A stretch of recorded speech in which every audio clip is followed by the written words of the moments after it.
Hello friend, मेरा नाम अंकित सिंह है और अंकित क्लास में आपका स्वागत करता हूं। हम चलने वाले हैं एनसीईआरटी के मैथ 3.2 की तरफ। उससे पहले आपसे रिक्वेस्ट करना चाहते हैं, ये हमारा वीडियो पूरा देखिएगा और पिछली वीडियो की तरह हम इस बार इसमें कुछ ट्रिकी सवाल सॉल्व करेंगे जिससे कंपटीशन में आपके हेल्प मिलेगी। बात समझ में आ रहा है? तो चलिए शुरू करते हैं। हमारा जो अगला टॉपिक है वो क्या है? 3.2 है।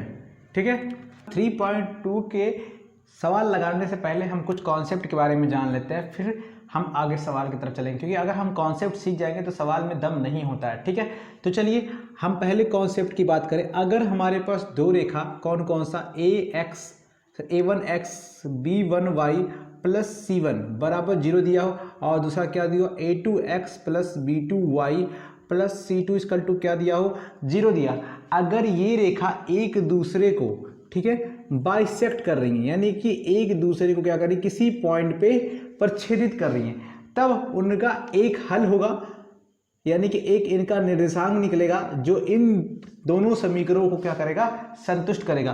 और ये पॉइंट हमारा उभयनिष्ठ पॉइंट कहलाता है। बस हमारा क्या कहता है, इन दोनों लाइन का कॉमन पॉइंट कहलाता है या तो उभयनिष्ठ बिंदु कहलाता है। ठीक है, और ये दोनों जो बिंदु होंगे इन दोनों को क्या करेंगे, संतुष्ट करेंगे, यानी कि इसकी वैल्यू अगर इन दोनों में रख दिया जाए तो क्या हो जाएगा, 0 हो जाएगा। बात समझ आ रहा है? तो चलिए हम इन्हीं दोनों रेखाओं के बारे में ये चर्चा करते हैं, कब ये दोनों एक दूसरे को बाइसेक्ट करेंगी और कब ये एक दूसरे के समांतर होंगी, कब एक दूसरे को ये ओवरलैप करेंगी। ओवरलैप का मतलब एक रेखा दूसरी रेखा पे कब जाएगी। बात समझ आ रहा है? चलिए तो हम एक चार्ट तैयार करते हैं जिससे आप ये देख के पता लगा लेंगे कि उस रेखा बाइसेक्ट कर रही है या पैरेलल है या ओवरलैप कर रही है। ठीक है, तो हम पहले पॉइंट की तरफ चलते हैं। तो पहला पॉइंट क्या है, इन दोनों समीकरणों से a1/a2 और b1/b2 हम क्या कर लेंगे, फाइंड आउट कर लेंगे। अगर ये दोनों एक दूसरे के बराबर नहीं है तब ये जो रेखा है एक दूसरे को क्या करेंगी,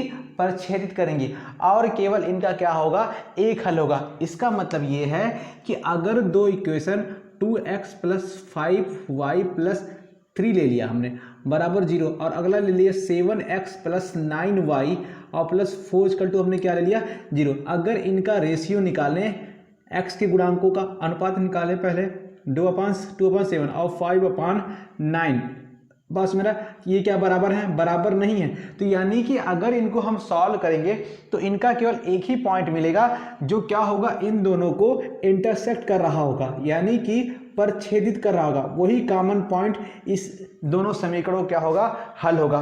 तो बात समझ आ रहा क्या बोला, अगर a1/a2 is not equal to b1/b2 तब वो क्या करेंगी, ग्राफ में एक दूसरे को एक पॉइंट पे क्या करेंगी, बाइसेक्ट करेंगी, यानी कि काटेंगी।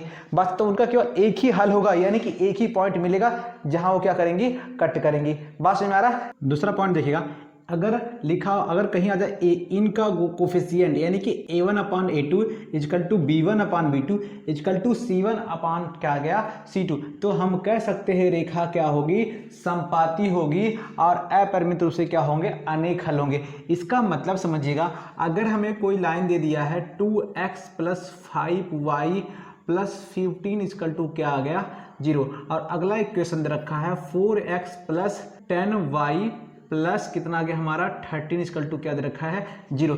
अगर इन दोनों रेखाओं का हम क्या निकालें, अनुपात निकालें, तो हम पाएंगे 2/4 और क्या पाएंगे 5/10 और 15 क्या आ गया 13। अगर अनुपात निकालें तो सबका अनुपात कितना आ जाएगा, 1/2 आ जाएगा।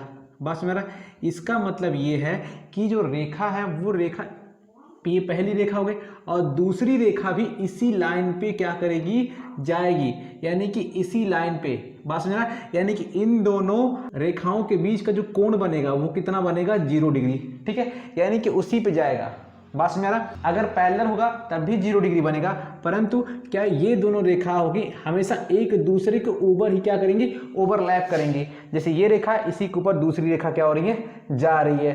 बात समझ रहा, तब अब कितने हल होंगे, क्योंकि हम तो चेक नहीं कर सकते कितने पॉइंट पे टच कर रहा, अनंत जहां तक रेखा होगी वहां तक टच करेगा, इसलिए हमने बोल दिया कि इसके क्या होंगे, अनेक हल होंगे। बात में आ रहा, चलिए अब तीसरा पॉइंट चलते हैं हम। तीसरा पॉइंट देखिएगा, अगर इन्हीं रेखाओं का a1 upon a2 equal to b1 upon b2 और is not equal to c1 upon क्या गया c2, तो ये रेखा क्या होगी, समांतर, यानी कि इनका कोई हल नहीं है।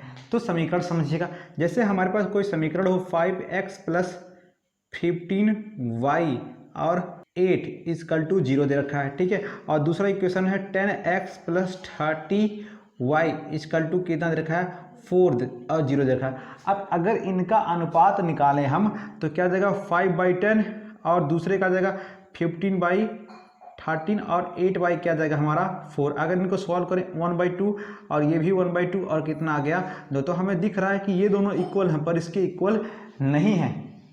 तब कंडीशन क्या बनता है, ज़रा समझिएगा ध्यान से।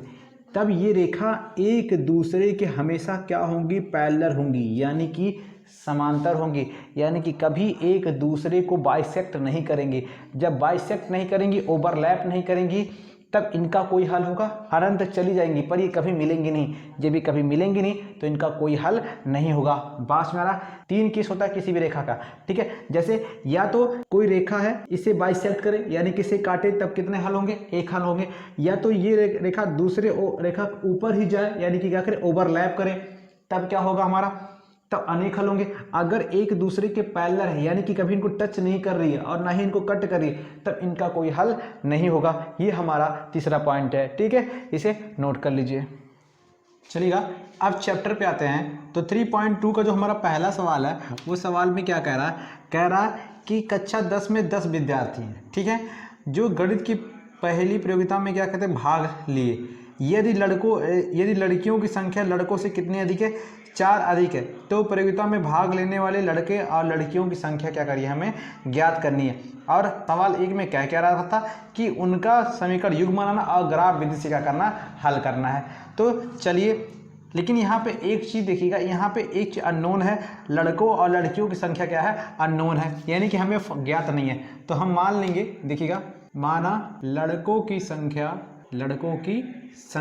क्या है, वो x है, तथा लड़कियों की संख्या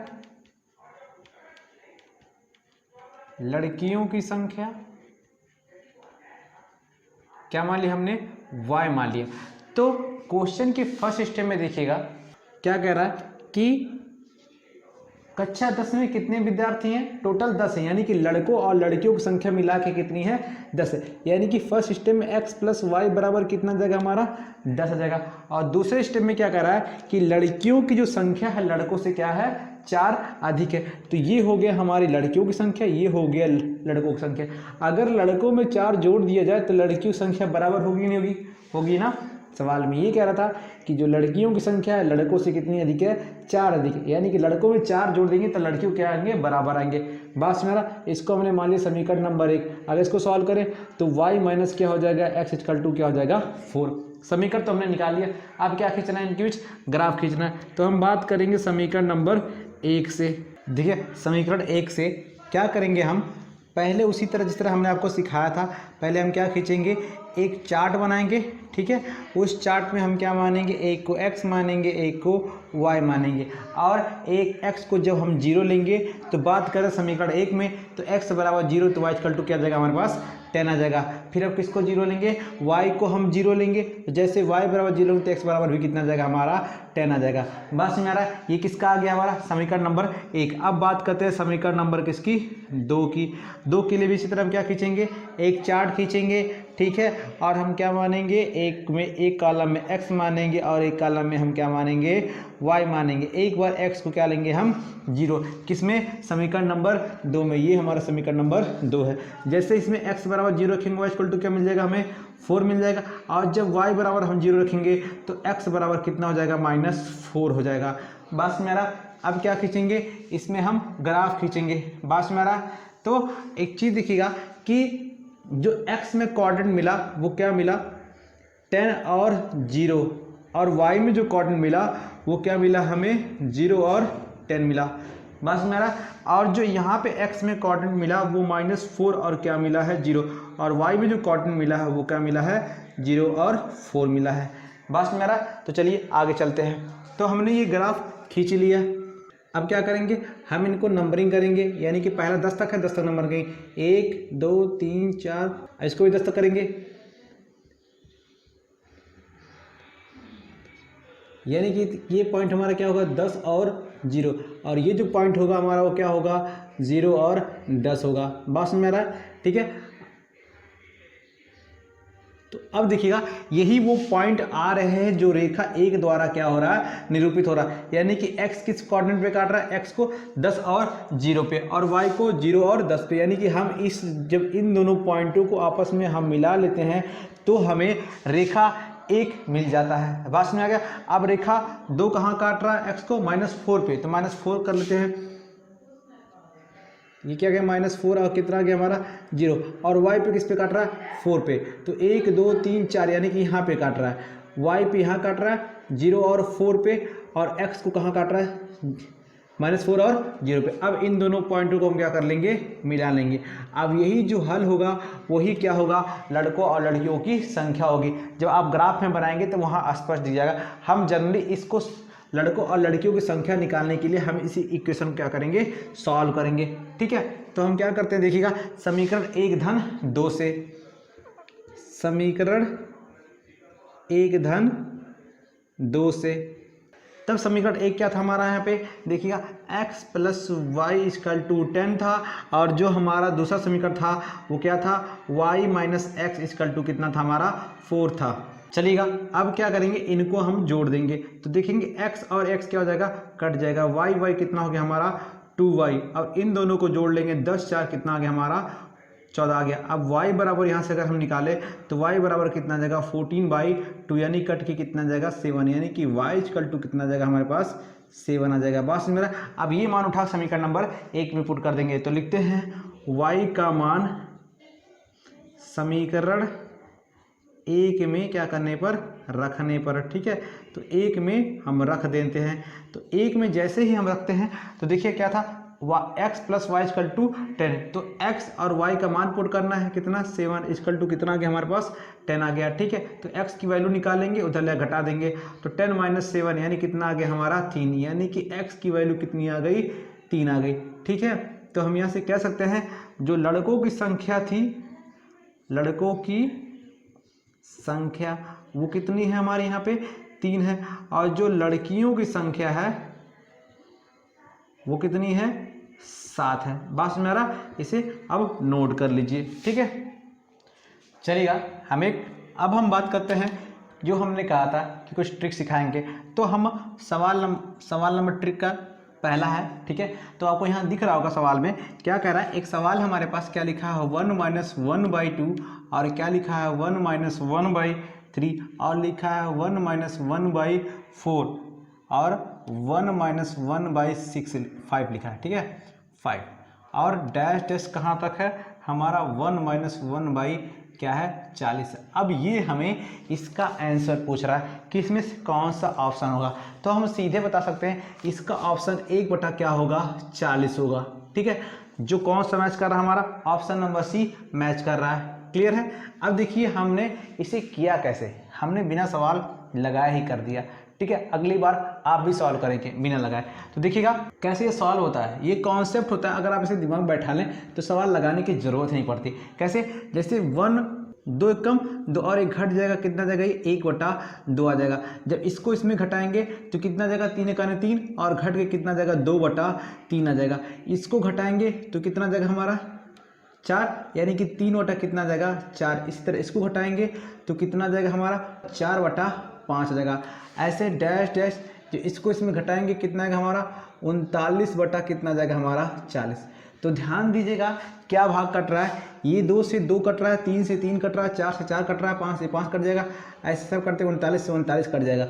बचा ये 1 और ये हमारा 40, यानी कि ऑप्शन नंबर हमारा कौन सा सही है, ऑप्शन नंबर सी हमारा क्या सही है 1/40। देखा कितना आसान है।